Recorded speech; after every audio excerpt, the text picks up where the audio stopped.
Hello, everybody. Welcome back to the Double S podcast. Today, I'm interviewing a radio host, Morning, and this is just a little introduction. He grew up in Stanfield, North Carolina, where he acquired his first Sony Walkman, listened to both AM and FM radio from Charlotte, studying in Chapel Hill, North Carolina for journalism, where he was able to fulfill his dream at disco jocks at WXYC. Then he volunteered at WNCW soon after he graduated. Several years later, he started his landscaping lighting franchise with Outdoors Lighting Perspective. Then in 2006, he sold his business to follow his heart. Then he was granted in morning host slot on WNCW and has been full-time in Springdale ever since. How are you doing, I'm Joe I'm Kendrick? I'm great. Thanks for having me on. Thank you, thank you. Thank you for taking some time out of your day. So my first question is, since you're in the radio side or broadcasting and on live, when how were you able to stand out when you were getting this morning host? For when I came on at WNCW, Hmm. I was already had been here for a good long while as a volunteer and as a part-time employee. And the morning host left, and so there was a vacancy, and I applied for it, and I got it. Oh wow. Out of curiosity, what made you stand out of I'm in this industry, I know that it's very competitive. hmm And when either hiring or when you look at somebody, what do you notice like, oh, this characteristic is something that can help this person out? I'd say being able to speak to an audience, to present basically public speaking. Those public speaking skills are key. And in our world here in radio, with a music-based station, that knowledge of music and to be able to interpret and synthesize information to present to the audience about the music is very important. So that'll stand out too. Just sort of how much of a real personality is there. That's one thing that I look for, the ability to convey information with enough, but not an over the top personality. Okay, so like not just like, oh, hey everybody, just like over the top mostly. So you don't want to have all of the attention to be on the host, where I am anyway. Okay. That's not the game. So the game is to present the music, which is mostly what people want to hear, but they also want to have that connection with the person on the radio too. So somebody that's not really dry and monotone either. Okay, perfect. I also forgot to mention that you do a podcast called The Southern Songs and Stories. hmm How did that come, like the name of it? That started more than 10 years ago as a video project, something that I was doing there. I thought I was going to make music documentaries on film type documentaries. And then later it evolved into a podcast. And I can't remember exactly how I came up with the name Southern Songs and Stories, but that's the gist of what it's about. So it's the alliteration, plus it's easy to remember. It kind of gets across most of what the content is going to be about. Yeah, and it like rolls out of the tongue, so Yeah. it's very good. Because I was watching some of the videos of it, and I see that it's mostly people that are coming up, or they already have their own story about it. And yeah, I loved how were you recording it, or was it somebody else that was recording it for you? Well, no, it's pretty much all me. I do have some help with a producer here at WNCW who makes that into a capsule version, which we broadcast. And so the original podcast is usually around a half an hour or so. And then they do a new version of it out of that same total half hour's worth of material and boil that down into an 8 minute piece. And then they Wow, do that on their own. But basically, I do all of the rest. That's the one thing that I typically don't do. But gotcha. but everything from the concept to the interviews to the scripting to the production and then the promotion after the fact. Oh wow. Um, Quick question.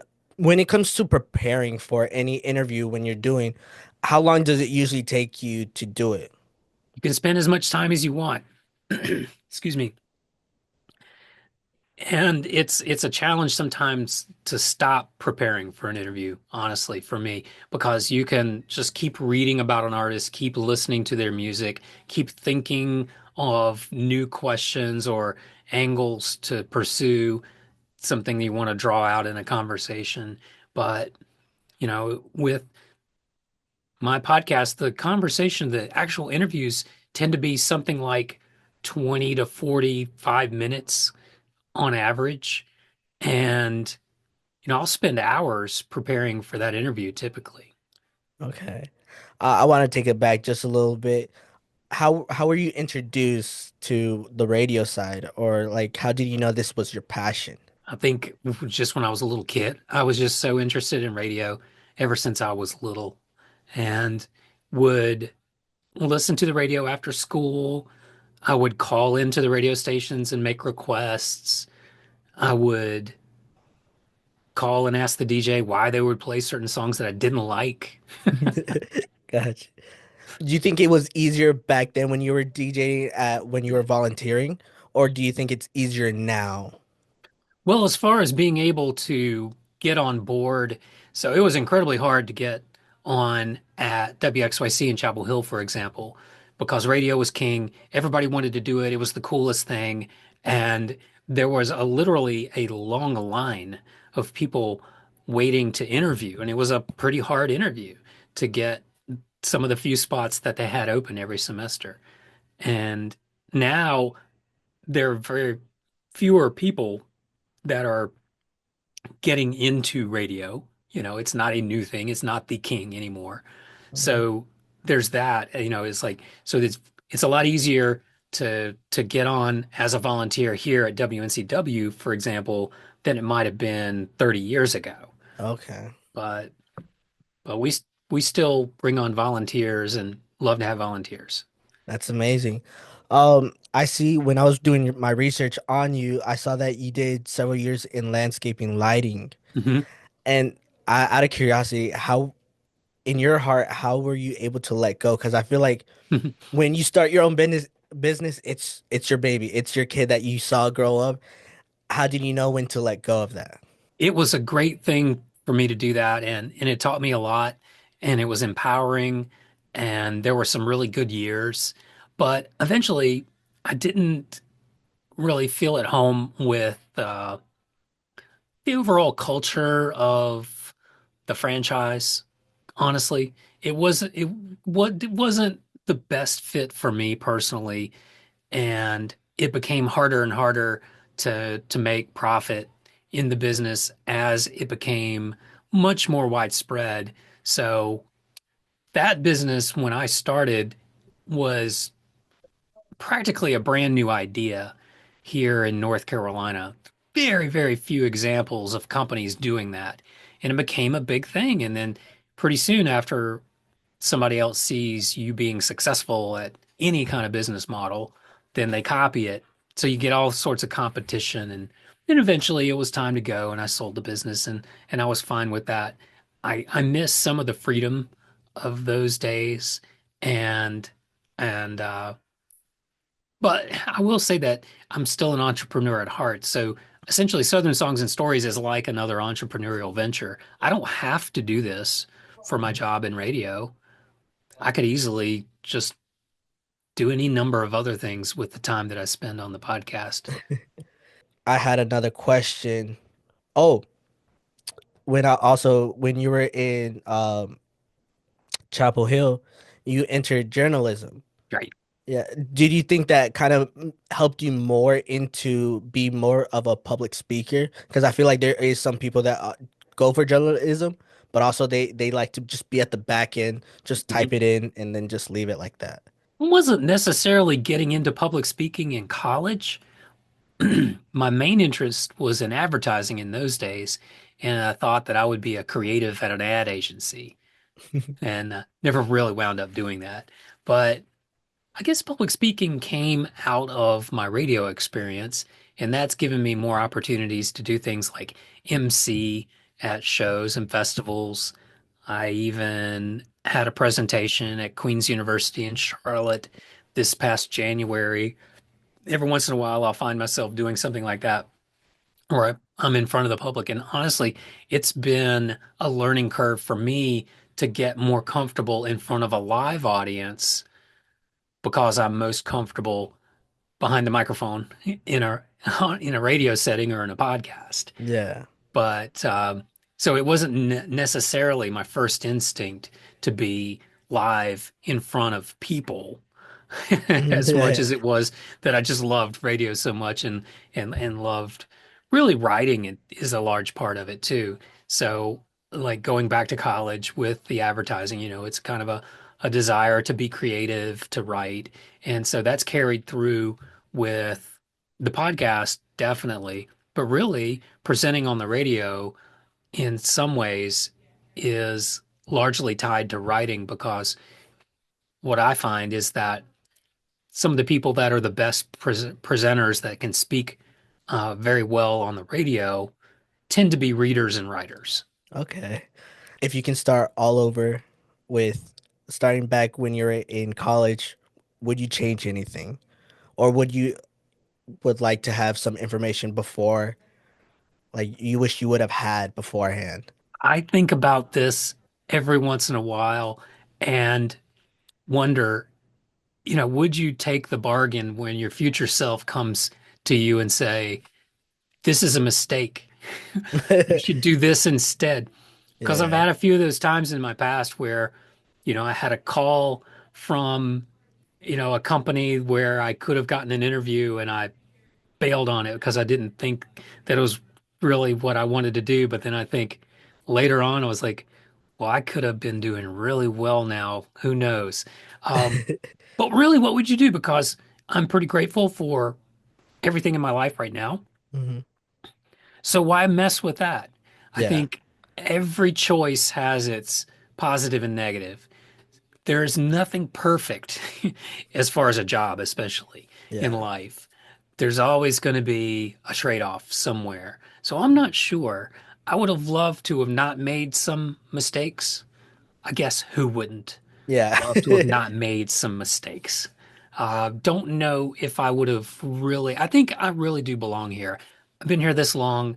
I really am engaged and still really love being involved in radio and music and doing the podcast. So I'd say I would probably have stayed on the same path with a few adjustments. Yeah, yeah. All right, so for my final question, um, if you can pour wisdom for whoever wants to go into broadcasting or just the industry as itself, what wisdom could you give to the people that are listening? Learn as much as you can as far as all the skill sets that you can pick up, all of the relevant software, all of the anything related to any of the broadcast or media that you're thinking about, learn it. Get dig into it.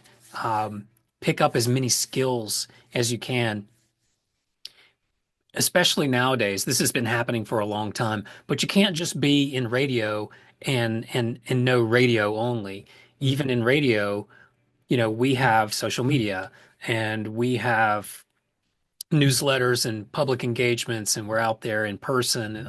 All these things come to bear in what the listener just hears in the speaker on their car. It might seem kind of one-dimensional. And a lot of times people think going into any career that it's like, okay, I'm going to do this thing. But there's so much more involved. And especially in media, which is evolving all the time, you need to stay on top of technology, make yourself as indispensable as possible. If you're into audio, learn all of the platforms. Just don't just stick with Pro Tools. Hmm. Learn as much as you can about all of it. Learn about studio recording, learn about live uh, PA.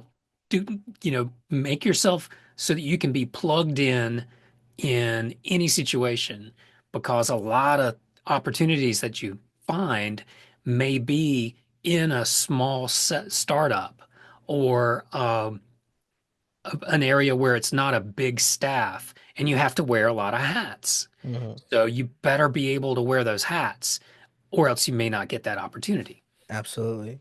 And just out of curiosity, what program do y'all use to like edit? I know over here at Central Carolina Community College, they're making us edit in Adobe One to edit anything else. What program do y'all use? We're using Adobe Audition as well. Okay. So Mhm. same, okay, perfect. And then a lot of those concepts that are in Adobe are the same as all the other platforms, Hindenburg, Audacity, whatever you have. And I think Adobe is fairly much an industry standard for the most part. I mean, I know like Pro Tools is pretty much an industry standard for recording, but Yeah. then there are other platforms as well. If you learn one really well, you should be able to apply the concepts anywhere. But a lot of times, an employer will have a specific platform that they use, and you might need to bone up on that, to at least know the concepts, but be able to go into an interview and say, okay, yeah, well, I've seen this work in this situation, at least not be totally clueless about what they're using. Yeah. Well, thank you for your time. I'm gonna close it up. Is there anything you wanna like the radio station that you're at, any promotion that you wanted to do? We've got a fund drive coming up. We're a public radio station, and we exist largely on membership support, but also underwriting from businesses. So come the first full week of April, we'll be in our on-air fund drive. Check us out at WNCW.org for the stream. You can also find us on the TuneIn app and get an ear for what we're doing. We try to make it fun. Um, and if you feel like supporting us, that'd be great. All right. Well, there it goes. That was the Double S podcast. Thank you for your time, Joe, Thank and you. we'll stay tuned. Thank you, Thank you for your Samuel. time.